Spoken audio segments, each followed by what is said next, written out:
Quando a gente fala no Dharma, muitas vezes a gente fala do estabelecimento ou formação da visão, né? Então, como a pessoa entende ou vai estudar, ou vai reconhecer, ou vai realizar a vacuidade. A vacuidade, essa sabedoria, quando a gente fala sabedoria, essa sabedoria ela é uma forma de ver as coisas, né? Mas o Dharma também ele avisa que essa visão é uma visão além da visão, uma visão sem uma visão particular, né? Não tem uma visão, é uma flexibilidade, é um espaço de abertura, é uma questão de possibilidades, não é uma questão de obter estabelecer a vacuidade como algo que você pode formular e que você pode entender, etc. Você pode entender, mas entender tem um uso específico e é isso que nós estamos discutindo agora, nesse vídeo, né? Então, novamente, a gente está examinando essas relações entre meditação e intelecto, né? E o que é a necessidade, ou quando há a necessidade do intelecto na meditação, qual é o papel do intelecto na prática do Dharma. Do intelecto que vai desde... A gente tem talvez 3 tipos de falar do intelecto, né? Estudar um livro, ouvir um professor e fazer perguntas, né? Que é o ouvir, né? Depois a gente tem o contemplar, que é pegar e analisar o Dharma, né? O conteúdo dos ensinamentos e o conteúdo dos textos e assim por diante, de acordo com... Né? Isso a gente já faz formalmente, parece que a pessoa está meditando, então a pessoa vai analisando aquilo, vai fazendo análise intelectual na postura ou fora da postura, mas ela está fazendo aquilo deliberadamente e sistematicamente e usando exemplos diretos e pessoais e trazendo aquilo para à tona vez após vez até ela entender e depurar todo esse refinar esse entendimento muito completamente. Enfim, a gente tem essa questão da apreensão modal, que é quando a gente obtém o objeto de refutação e a gente se mantém no objeto de refutação. Então a gente refutou, digamos, a reificação das aparências, e daí tem um aspecto ainda extremamente sutil intelectual, que é se prender nesse... Então a gente tem falado sobre isso. E por outro lado, depois a gente tem a gama da experiência, a gama de obter o resultado que vai nos libertar dessa apreensão, ou seja, não se fazer necessária mais essa apreensão, porque tem uma união completa do entendimento com a liberdade da mente, a flexibilidade total da mente, esse espaço que a gente está produzindo como experiência através da prática. Então, a gente vai falar sobre isso nesse vídeo. Eu me alonguei na introdução. Vamos ver o que vai dar isso.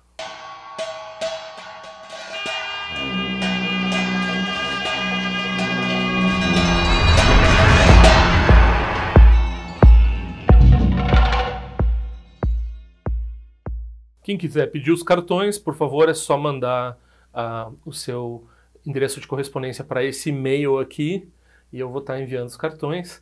E quem quiser fazer uma contribuição, usa o mesmo e-mail para fazer o Pix ou usa esse código QR que está aqui. Tem outras formas de contribuir também que vão estar no endereço por aqui em algum lugar que eu vou colocar. Agradeço muito, sempre fico muito feliz com as contribuições que tem. Eu tento não fazer depender nada que eu faço dessas contribuições. Então, por favor, sigam fazendo perguntas, vocês podem usar esse e-mail aqui, vocês podem perguntar, vocês podem se relacionar comigo, independente de fazer contribuição ou não. De forma geral, eu não fico vendo, esse fulano eu vou dar mais atenção porque contribuiu, esse ciclano eu não vou dar atenção porque não contribuiu, etc. Eu não faço esse tipo de distinção. Isso eu acho que é até incorreto do ponto de vista ético. E eu não tenho nenhum conteúdo especial também, um conteúdo pago. Eu não acho isso incorreto, acho que tem pessoas que podem fazer isso, mas eu em particular prefiro... eu não tenho qualificação aí para ficar vendendo o que eu falo como algo muito especial, né? Então eu disponibilizo para quem quiser, de forma a pessoa analisar e ver se tem valor ou não, e não vendo, né? Não vendo, nem sempre acho incorreto, algumas vezes é incorreto, as pessoas vendendo o Dharma, por exemplo, acho não é tão legal, né?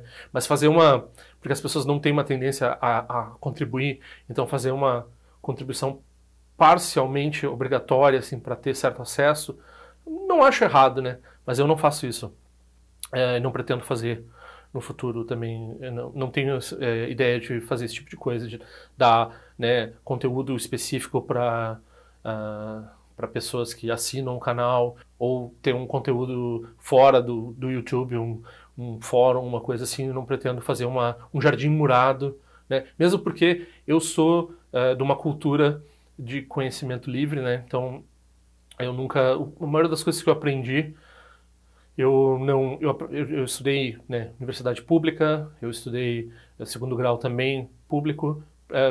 O fundamental a minha mãe pagou, né? De forma geral também as coisas que eu aprendi eu fui atrás, eu sou muito autodidata. Claro, dentro do Dharma eu tive a grande generosidade de terem professores que me ensinaram, e com certeza o que eu paguei foi para me manter lá dentro do centro, né? Não foi nenhuma coisa na dependência de contribuição que eu obtive dos meus professores, sem dúvida, não tenho nenhuma dúvida disso. Se eles fossem querer, né, ensinar por contribuição, não iam ensinar para mim. Eu não me acho particularmente não generoso, mas eu não tenho grandes possibilidades, né? Então, tipo, eu sempre falo, né, tem professores meus que dizem que o que eles ensinam, sei lá, o ano inteiro nos Estados Unidos, eles não ganham em 2 dias em Hong Kong. Então, se eles fossem pensar em contribuições, eles não viriam nem para o Brasil, nem ficariam na América do Norte, eles ficariam lá em Hong Kong. Bom, não sei como é que está a situação política lá agora, mas lá, com certeza, as contribuições são bem mais gordas, né? Em 2 dias eles ganham 1 ano de contribuição do que eles ganham normalmente na... Então, realmente, se eles vêm para cá, para o Brasil, e se eles ensinam uma pessoa que nem eu, pode ter certeza que não é na base, não é porque, né? Agora, a gente sempre tem que se esforçar para fazer contribuições em termos do Dharma.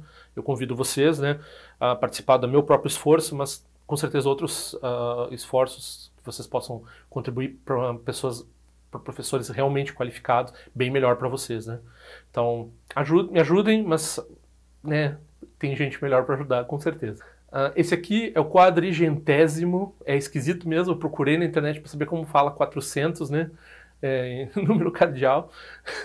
E é o 400º, tem até um jeito de falar, 400º vídeo desse canal. Não sei como é que eu consegui fazer 400 de alguma coisa, né? Eu sou uma pessoa extremamente preguiçosa e eu realmente não ponho esforço em quase nada.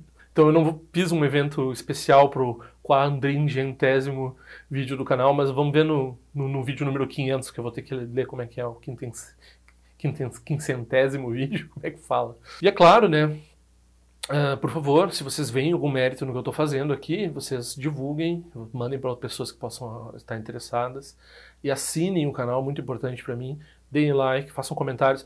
Com relação aos comentários nos vídeos, é muito bom para o vídeo e para divulgar o vídeo no canal, mas se vocês querem fazer uma pergunta particularmente, né, eu vi algumas perguntas boas que eu tive que apagar, porque elas têm algum conteúdo capcioso ou algum conteúdo que eu não quero dar palanque ou que eu não quero tratar dessa forma publicamente. Então, se vocês veem que eu não respondi as perguntas de vocês na área de comentário, manda por e-mail. Ou já manda por e-mail a pergunta, mesmo se for uma pergunta. Se tiver um caráter pessoal, se falar de tradições que vocês acham que eu possa ver algum problema nisso.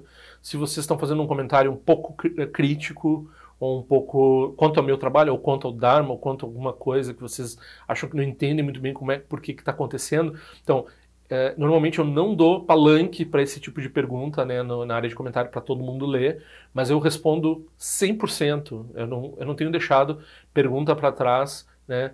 Algumas vezes, quando é uma pergunta muito geral, eu peço para a pessoa especificar o que ela quer perguntar, porque se é uma pergunta muito geral, eu não vou oferecer uma generalização de resposta, né?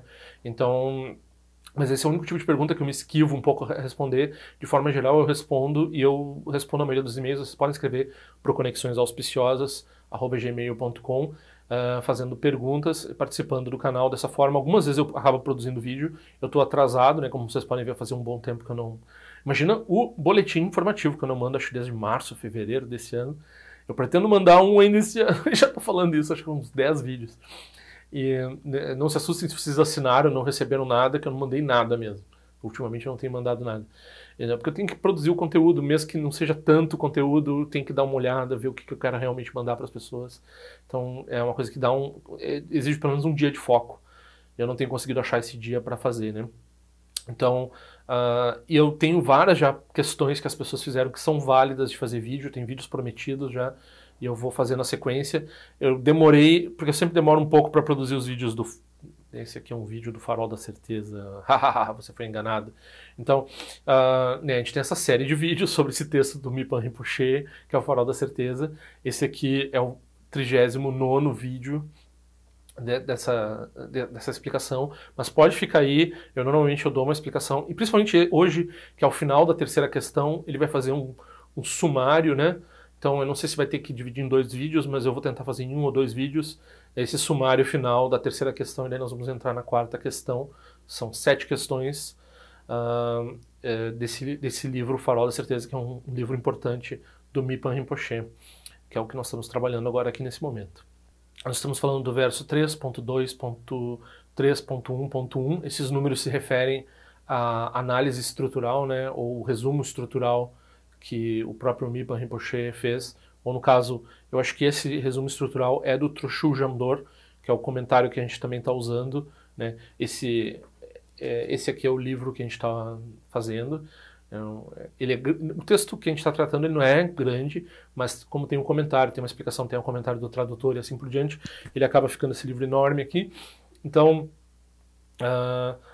esses números se referem a quando, né, os tibetanos vão estudar um texto, geralmente eles produzem esse tipo de índice altamente sistemático, né, aquele está tratando da questão sob esse viés, vai responder a questão tal, tal, tal, que constrói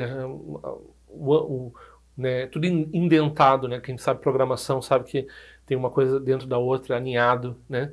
Então, e algumas vezes a gente já viu em alguns textos tibetanos isso ser transformado num diagrama, às vezes quase um fluxograma de computador, mostrando assim como é que está o argumento disposto verso por verso. Então, esses números parecem grandes, mas o texto não é muito grande. 3.2.3.1.1. O espaço fundamental, além do intelecto, em que as elaborações dos 4 extremos são instantaneamente eliminadas, é difícil de reconhecer de uma vez só no nível de uma pessoa comum. Então a gente já esteve falando do Zen nesses vídeos do Farol da Certeza, e também num vídeo recente que eu tratei sobre budismo tibetano e Zen, e eu trago aqui a questão do Zen novamente aqui, porque a gente né, tem a palavra instantaneamente. Então, algumas vezes subitamente também eles falam, então subtistas ou subteístas, não sei como é que falaria em português essa palavra de ser súbito, né? Então, realização súbita ou iluminação súbita. Então tem os proponentes da realização súbita e os proponentes da realização gradual. E muitas vezes essa questão ela é confusa para as pessoas, assim, né? Mesmo porque eu acho, como eu falei no vídeo do Zen, essa palavra instantânea, embora ela esteja presente aqui também nessa tradução, então ela não é exatamente precisa, né? Então a gente está falando aqui de não causal, ou seja, não produzida por causas, não é uma coisa que é só uma questão de um instante, né? É uma questão de ser quântico, assim, né? Não estou falando de coaching quântico, mas os estados quânticos são assim, né? Então o elétron está aqui, ele não passa pelo intermédio para chegar no próximo estágio, né? Ele dá um salto, né? Então a gente fala salto quântico. E aí eles estão falando desse tipo de questão discreta, né? Então está num estado discreto aqui, vai para outro estado discreto. Então se ilumina, né, não vai indo até chegar nesse patamar. Ele passa para outro estado discreto, né? Atravessa para outra margem.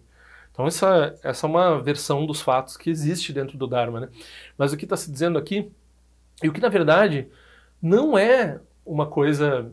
o Zen, você vai ver as pessoas fazendo o discurso do Zen, eles vão ficar falando da superioridade do Zen, das grandes vantagens do Zen, eles vão dizer que é porque é uma tradição instantânea, ou não causal, né? Então, ótimo, Mahayana não causal, Vajrayana, a gente concorda, né? O instantaneísmo aqui é a nossa praia também. Nós também gostamos disso.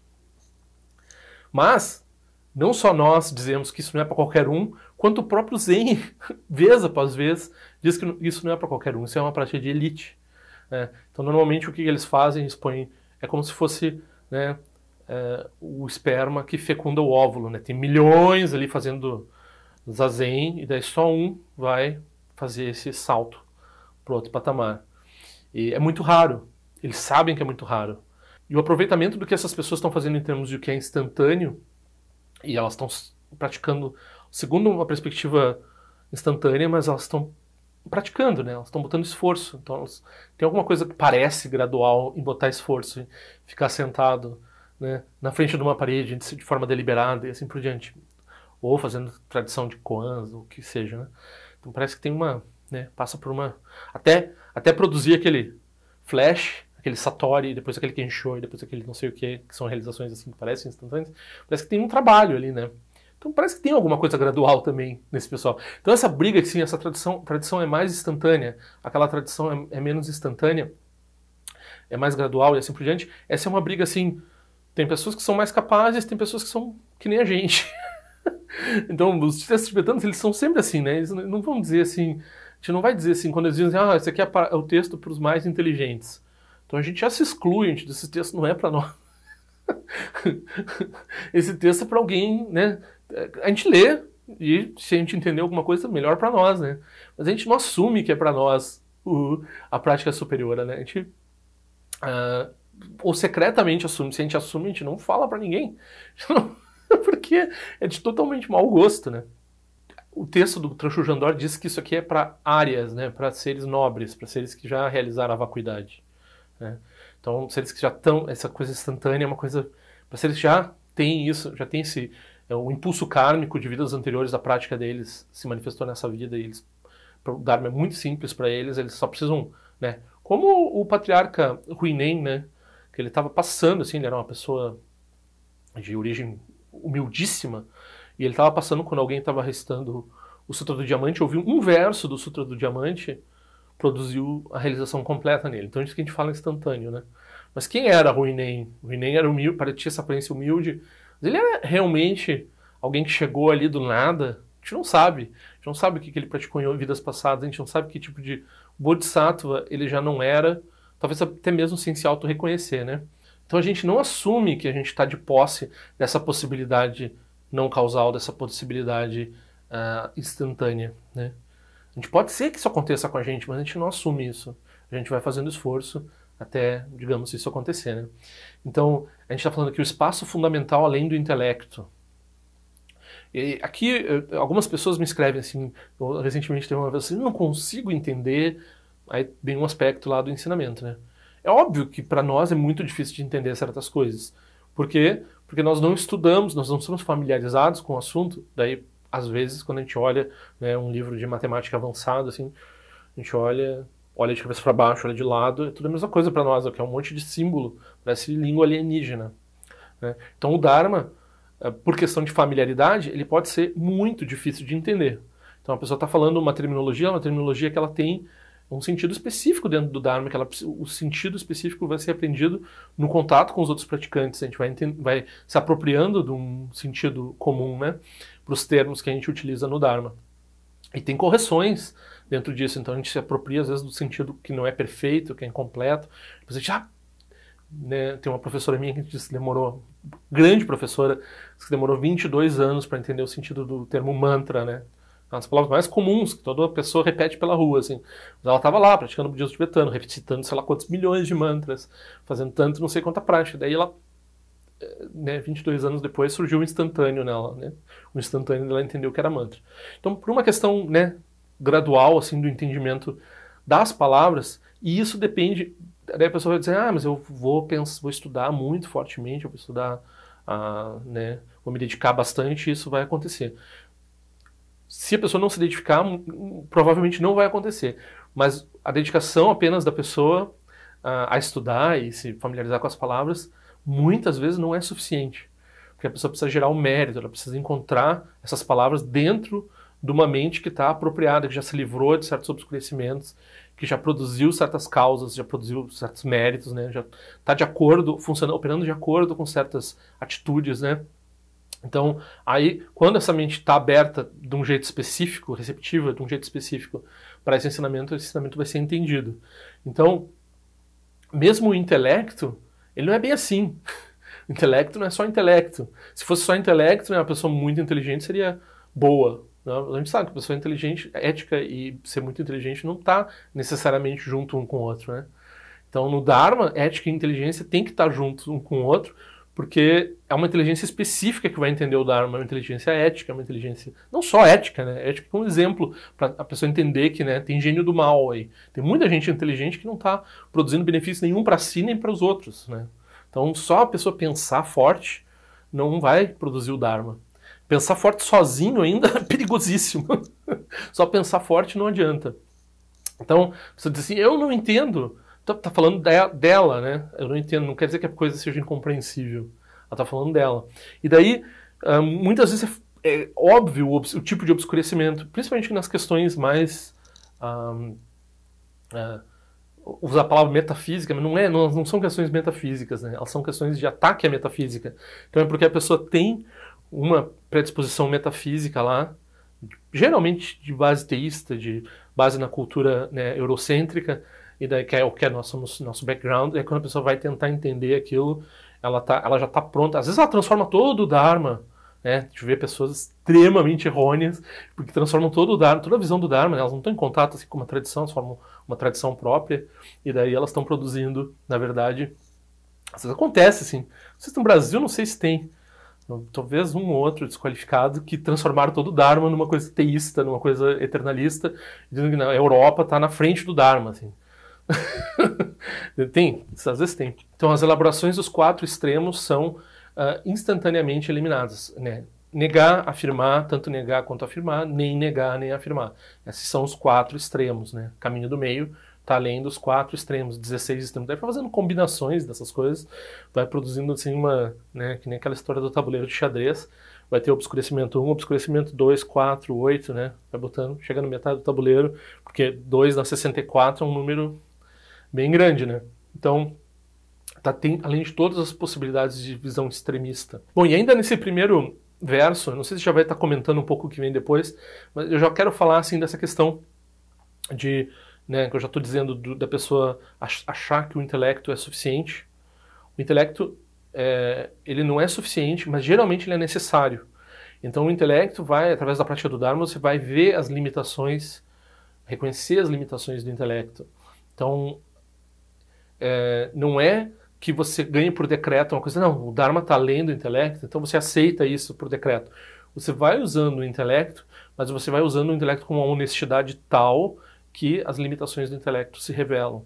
E daí, quando você revela as limitações do intelecto, aí você se torna receptivo, não assim, não vai ser uma formulação, né, é assim porque foi dito assim, não, você vai, né, ter também a prática de sentar com a estabilidade da meditação e assim por diante, daí você vai ver, a gente usa essa palavra ver, eu vou fazer um comentário porque aqui também depois vai aparecer soundness, né, que eu traduzi como infundado, né, então soundness, unsound, né, no caso infundado, porque soundness é uma expressão que tem, eu me lembro uma vez eu estava traduzindo um geshe, né, que é uma espécie de um pandita, um doutor no budismo Geluk, né, e ele perguntou assim, você sabe o que eu estou querendo dizer aqui nesse texto por sound?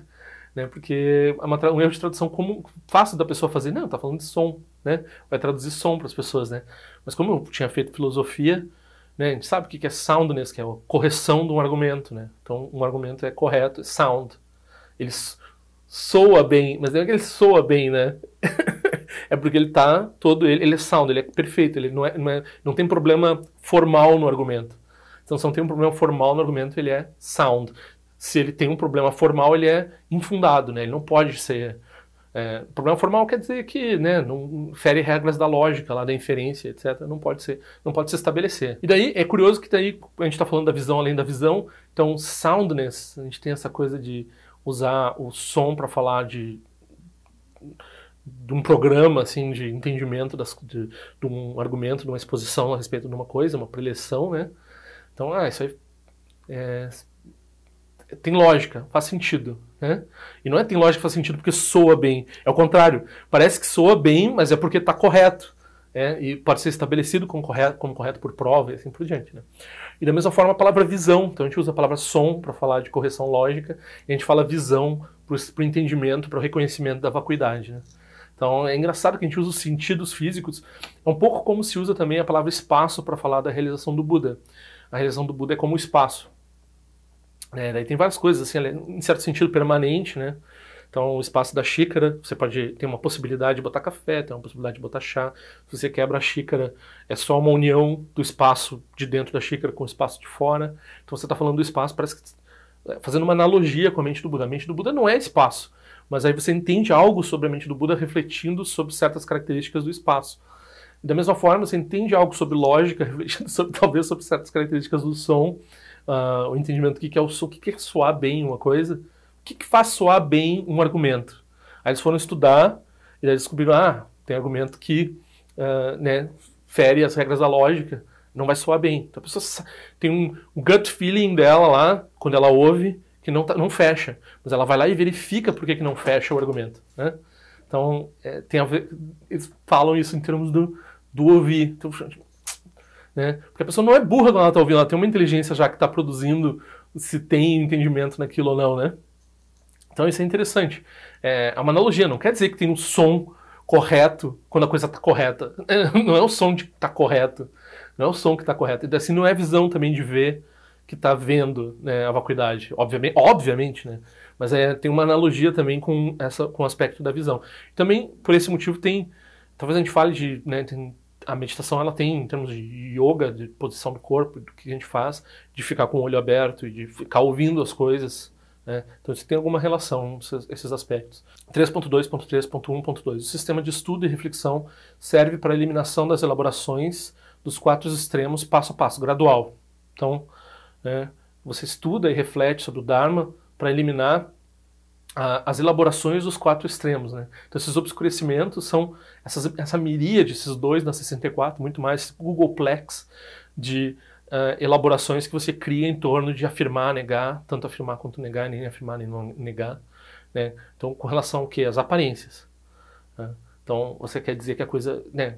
Por exemplo, né? Então tu tem um objeto, ensinamento básico sobre vacuidade, você tem um objeto, aí você vê o objeto como sólido, mas na verdade ele é feito de partes, ele está em constante transformação, os átomos ali dentro estão vibrando, o objeto depende do que você está vendo, da incidência da luz e assim por diante, mas você fala daquilo de um objeto, você separa o objeto das fronteiras dos outros objetos, através às vezes apenas de um conceito, né? Ou você diz, por que você não chama a cadeira de madeira, você chama a cadeira de... E assim por diante, né? Então você tem esses vários símiles, vários exemplos com relação a como você projeta sobre as aparências vários tipos de reificação. Então, e não quer dizer que essas reificações todas elas estejam erradas no sentido convencional. Na verdade, o sentido convencional é todo embasado nessas reificações, né? Então você entende o sentido relativo quando você entende que você está fazendo essas projeções. Agora, saber que você está fazendo essas projeções, está de posse dessa mente flexível que produz todas essas projeções, aí isso é a realização lá, que vai ser a realização da vacuidade. Então você vai estar eliminando as elaborações, essas reificações que você tem com relação às aparências, que geralmente tem os 4 modos básicos, que é, né, afirmar, negar, tanto afirmar quanto negar, nem afirmar nem negar. Todos os objetos dos sentidos, inclusive os objetos dos sentidos que a gente chama de, né, intelecto, mente, né, a mente da mente. Então tem uma mente que produz os objetos intelectuais, né? Então todas as formas intelectuais que você produz, então tem um olho da mente, tem um sentido de olfato da mente, e assim por diante. E tem uma mente da mente. Então, que produz a ruminação e todos os aspectos, até a tal da apreensão que você vai meditar lá, né? Então, quando a gente está operando através dessas reificações produzidas por essas mentes todas, a gente não está vendo a coisa como ela realmente é, né? Então,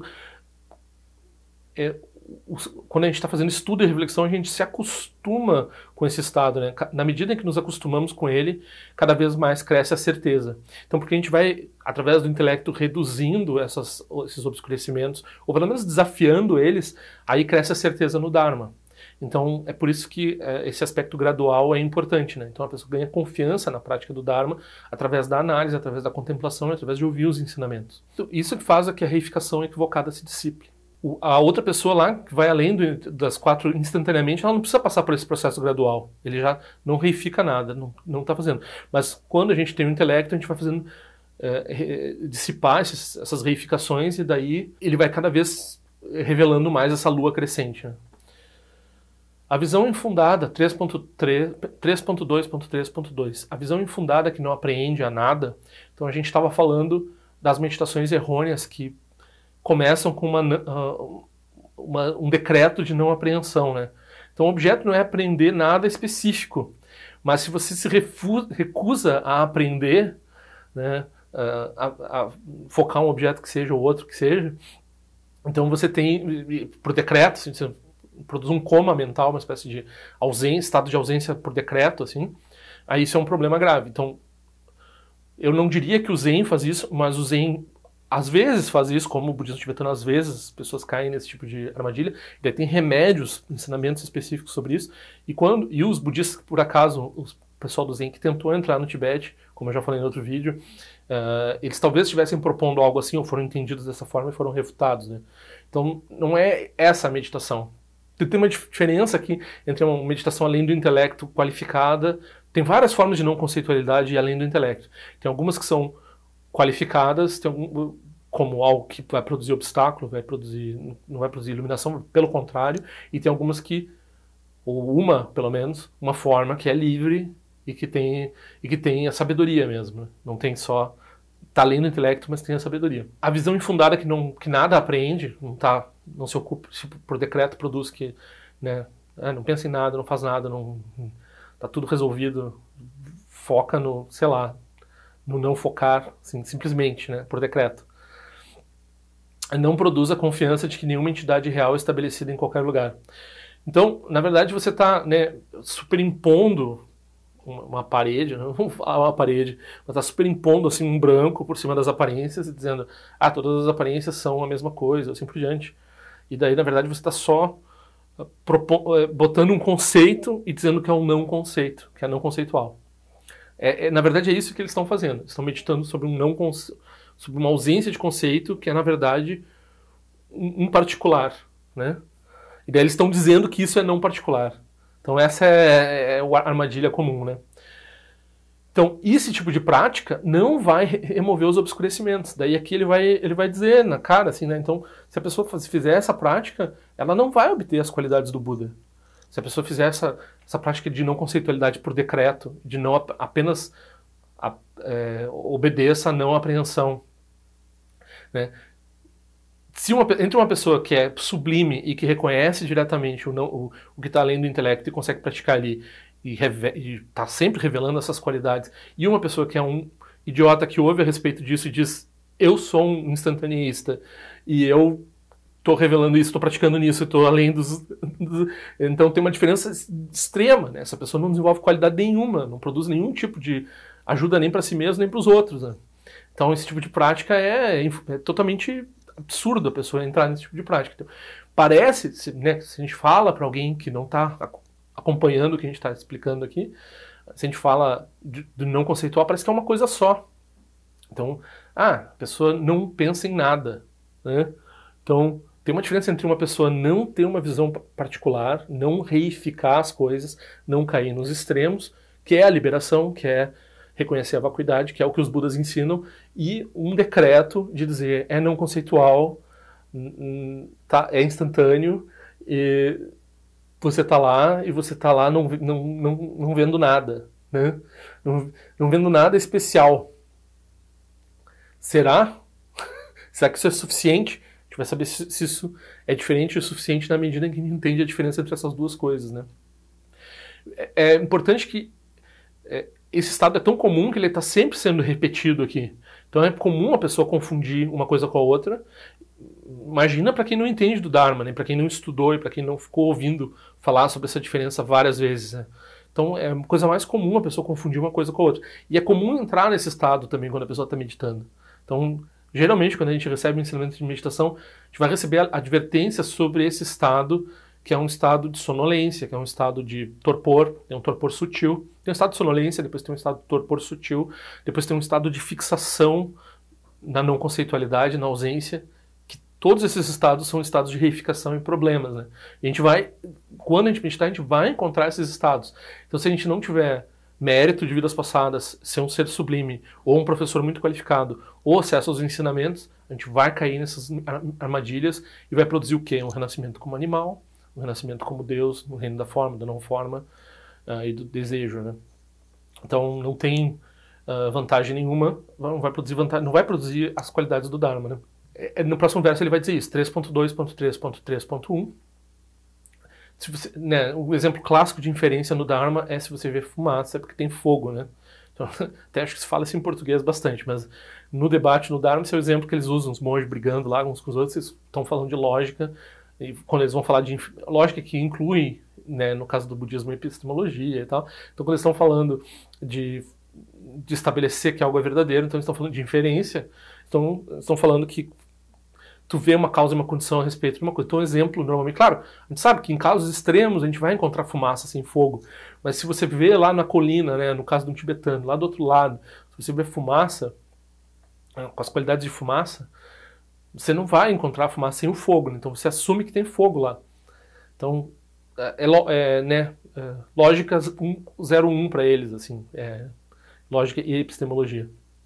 Então, a diferença entre as meditações é a mesma. Então, se você não vê a pessoa tendo as qualidades que se supõe que uma pessoa que pratica o Dharma, um Buda, vai ter, e daí a pessoa está falando dessas... Se você não vê, né, a fumaça, então não tem o fogo. A diferença entre essas meditações, né, a meditação que apenas projeta uma não conceitualidade e a meditação que realmente atinge o resultado ou reconhece as coisas como elas realmente são, essa diferença ela é conhecida pelo restante entre as máculas abandonadas e a realização obtida. Então a realização é um montante positivo e daí você tem as máculas abandonadas, que é um montante negativo, né? Você está removendo as máculas e aumentando a realização.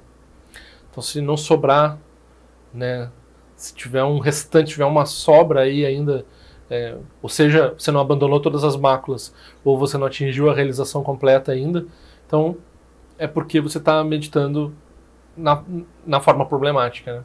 De acordo com a forma problemática. Então, 3.2, então ele vai falar das duas formas agora nos próximos versos, né? Então 3.2.3.3.2.1, a meditação do idiota comum não é uma causa para abandonar as máculas ou para a realização. Então, né, se a pessoa vai lá e ela produz aquela meditação que a gente está falando, né?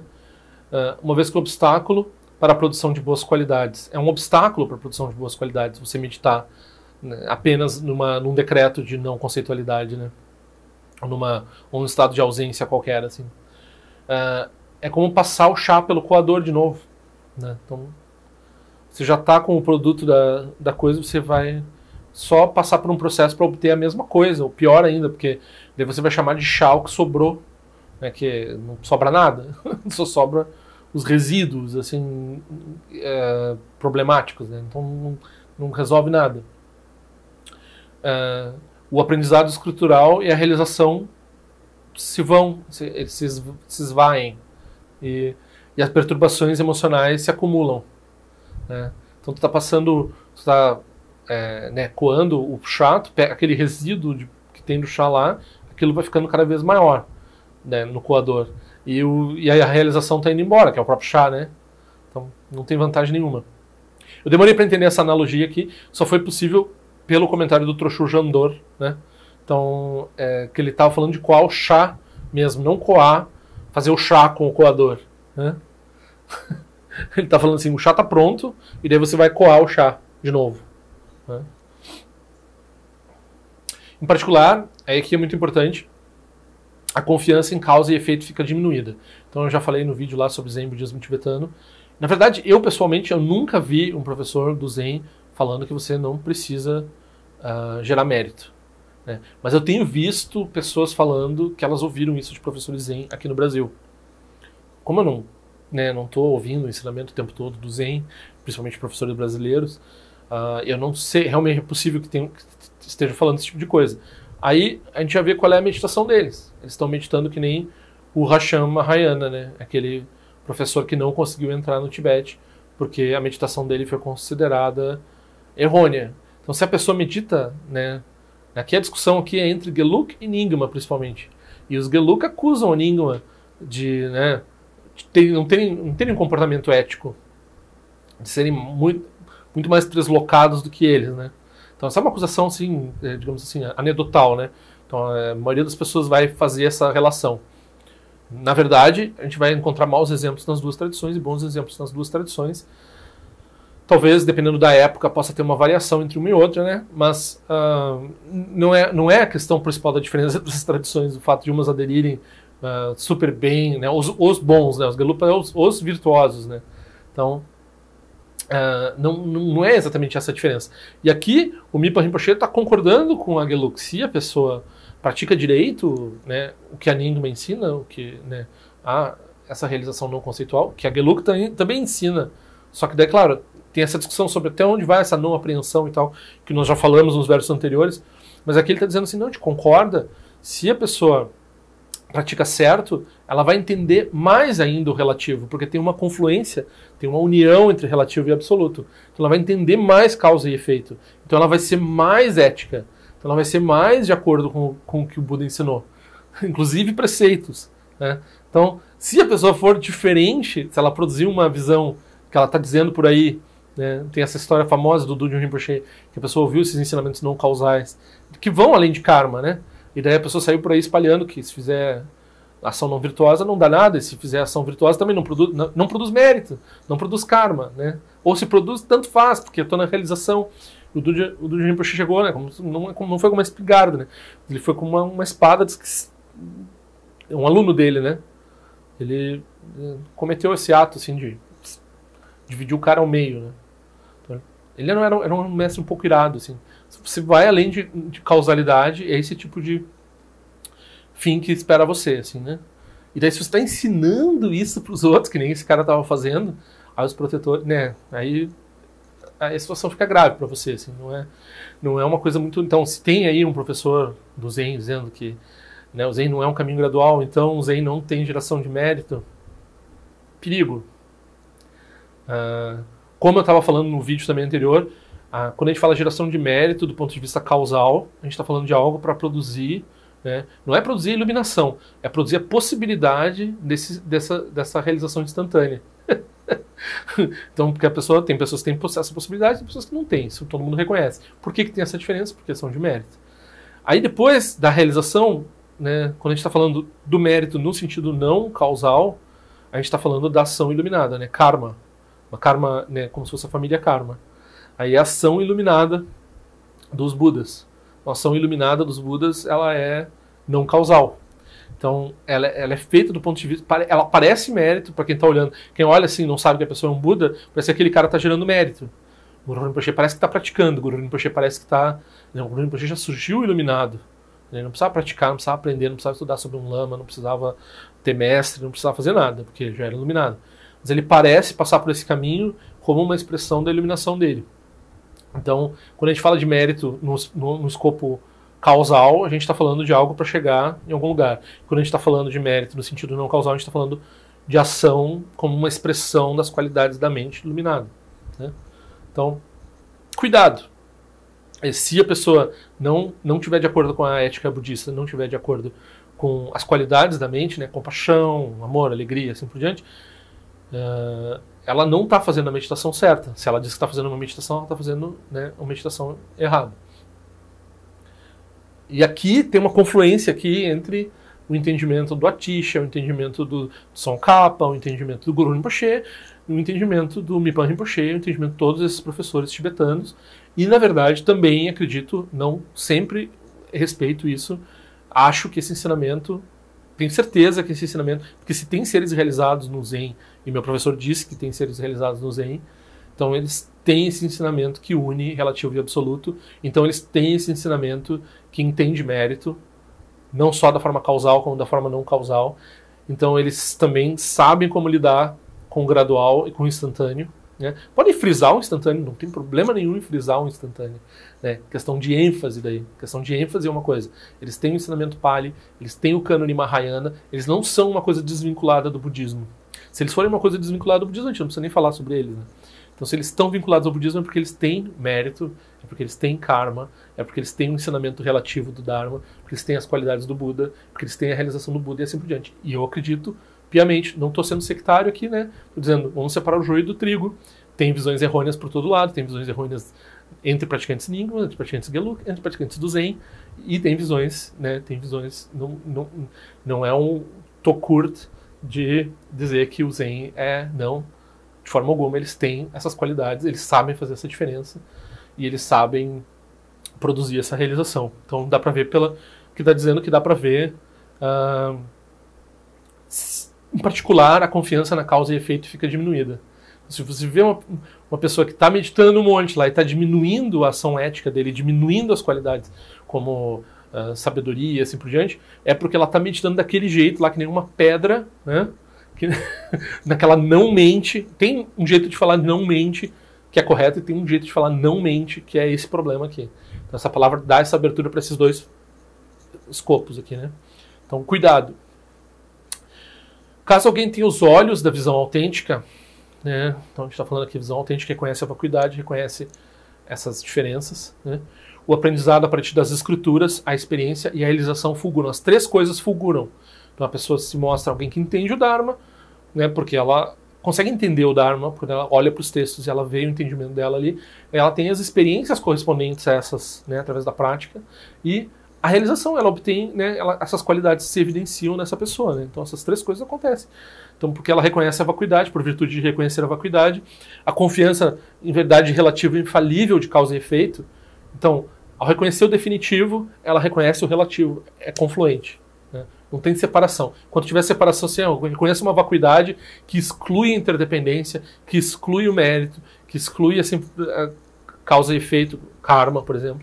Aí a gente está falando, provavelmente a gente está falando dessa visão do Harsha Mahayana, que dizia isso, que, né, não foi permitida a entrada dele no Tibete porque ele ensinava dessa forma. Ou, pelo menos, foi assim que ele foi entendido. Então, essa confiança, na verdade, relativa e infalível de causa e efeito aumenta cada vez mais e diminui as perturbações emocionais. 3.2.3.3.2.2.2 com o Samadhi, que permanece unificadamente no estado de certeza induzido pela análise. Então, a gente está falando que a pessoa vai lá e produz essa apreensão modal, né? Então ela produz a análise, une, né, shamatha, a estabilidade mental, com a vipassana, que é a visão, esse reconhecimento da natureza verdadeira das coisas, que é a vacuidade. Então ela une a experiência, a conclusão da análise com a estabilidade meditativa. Então ela unifoca nisso. E daí o sentido último é visto pela ausência de visão. Então aqui tem essas três etapas, né? Então tem o Samadhi, tem a estabilidade meditativa, tem o Vipassana, que é essa análise que produz esse resultado, e depois tem essa liberdade, que é essa ausência de uma visão particular. Então, que não é se fixar numa apreensão modal. Então a gente tem, né, o resultado, que é o resumo de toda essa explicação aqui nesse verso, que é essa união de shamatha e vipassana, que produz uma apreensão modal que se coaduna com a percepção da realidade, e daí você não precisa mais, quer dizer, você pode ter ela, pode não ter ela, que tem uma ausência de visão particular que permite, se a pessoa se colocou no lugar, não precisa mais da escada, e assim por diante, essas analogias que a gente tem na filosofia ocidental, inclusive. Então, explica, né, essa união também, essa confluência entre a tradição nova, pelo menos na versão de Atisha e de Tsongkhapa, e a tradição antiga que o Mipan está fazendo, né? Para quem eu não tenho um grande entendimento do Dharma, mas o pouco que eu entendo, e o pouco que eu entendo, né, do que eles discutem na Gelug, do que eles discutem na Nyingma, isso aqui é uma sinfonia que vai confluindo aqui no momento, né, dizendo que, olha só, tem como compatibilizar essas duas visões aqui, ó. Se você não se prender demais nessa ideia de apreensão modal, e se você não se prender demais nessa ideia de não precisa estudar, não precisa, né, tudo é um mau humor com relação ao relativo dentro do Dharma, né, instituição, texto, estudar, fazer inferência, e assim por diante, né, e depois também, principalmente com o ensinamento relativo de causa e efeito, mérito não importa, esse tipo de coisa que, né, pelo jeito eu não falando aí, se você não se prende nesse tipo de ideia errônea, e você produz o samadhi com base numa visão correta, a partir preferencialmente a partir da análise, né? Se você não é um desses seres sublimes que não precisa de análise, que, como por exemplo o Huineng apenas ouviu um verso do Sutra do Diamante e realizou o Dharma inteiro, né? Não precisava de mais nada, ele ouviu o verso, estava realizado. Ele teve um debate, assim, umas verificações da realização dele, né? É uma história muito comovente, a história do sexto patriarca do Zen. É bonita a história mesmo, né? Chamado de Sutra até, de tão bonito que é. Então, o último verso, né? Assim não se sucumbe a nenhum objeto particular de visão e, é claro, não se apreende nada. Então a discussão lá com os Geluk acaba aqui, né? Então tu não precisa aprender. Tu precisa aprender quando tem toda essa questão gradual e assim por diante. Tu precisa produzir para o intelecto, porque tu não é um ser sublime, e é óbvio, a maioria de nós é assim. Então a gente precisa produzir a apreensão da vacuidade de forma intelectual, e daí você pode abandonar, né? Depois que tá conquistado, não precisa segurar, né? Naquilo.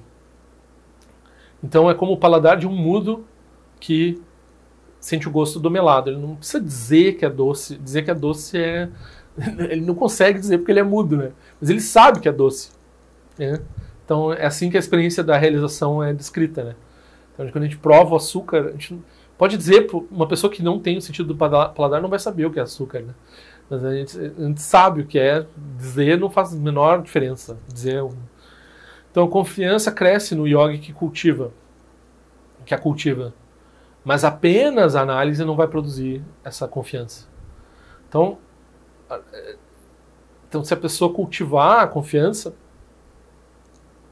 através do entendimento, do Dharma e assim por diante, isso é muito importante para a maioria de nós.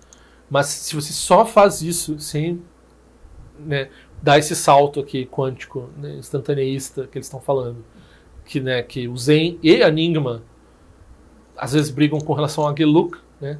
Então, o Geluk é conhecido um pouco mais gradual e a Nyingma um pouco mais instantânea, né? E essa discussão existia na China também, eles brigavam por causa disso também.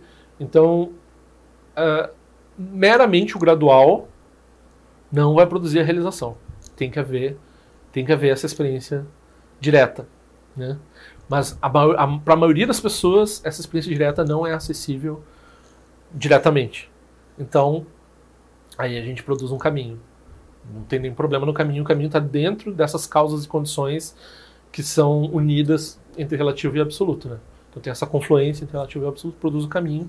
Então a gente tem essa forma gradual e a gente vai lá e estuda o Dharma e assim por diante. Então não tem nenhuma problema entre uma coisa e outra, né?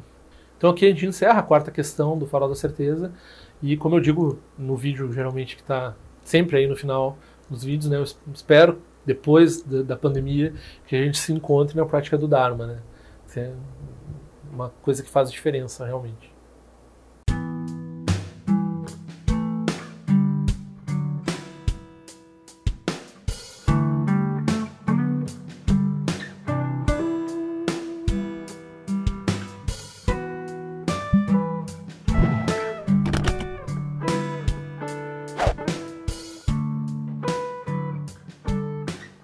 Ei, não esquece de se inscrever no meu canal, é importante para mim. Clica na sinetinha para receber a notificação, e se quiser se inscreve no meu boletim informativo de alguma forma que eu ando fazendo, que eu ando pensando. Também, para contribuir de alguma forma com esse canal, esse é o endereço. Eu espero que em breve nós nos vejamos na prática do Dharma. Ao longo de minhas muitas vidas e até este momento, todas as virtudes que tenho alcançado, inclusive o mérito gerado por esta prática, e todas as que vier a conseguir, ofereço para o bem-estar dos seres sencientes. Possam a doença, a guerra, a fome e o sofrimento diminuir para todos os seres, enquanto sua sabedoria e compaixão aumentam nesta e em vidas futuras. Possa eu claramente perceber todas as experiências como sendo tão insubstanciais como o tecido do sonho durante a noite, e imediatamente despertar para perceber a manifestação de sabedoria pura no surgir de cada fenômeno. Possa eu rapidamente alcançar a iluminação para trabalhar sem cessar pela liberação de todos os seres. Nira wei kora shinga songpang na niwa malung jikwen ne chere zingwa ten xin jia so iza pe kan sharpa tu ten jio che. Om so chi jian chen pe ne jira sa wa kong sha tu zio ze tai bai me jino tu chulu pya ma nian jio ki sa song ta tu ten jio che. Chi me kwen ne pe ma samba sa so ran chen che se no pa i gar jo wan shu tu pe ku se de xin te zen dar xin shu. Chi me tu jo tu pa nang ge wan cha tu ngon tu pa ten no mo yen ngen ku pa ma lo la san ne lung tu ten le ta tu ten jio che. Pe me je song pe me ni su che pe me tan la chi ku se su wan pe ma chen chi tu ma je so xin na ni be me lung je tu jio che. Pe ne jo wan ne chen po ten pa yu ne pa dan den pa si pe chen bon dan ku se chan sen ten jio che. Tu song san je gu ru rin pa shen ngon tu kong da de wa chen pa ja bar che kong sa tu tu ra pa sa so de so chin chi lap tu so shin non se ngwe be che shi wa dan sam pa lung je tu pa chen che lo. O ma hong ben sa gu ru pe ma se de hong ken lo sho song de lo che zan lin sa song cha pa pe tu ju sho song nang wa da mi ra du song ge le sho.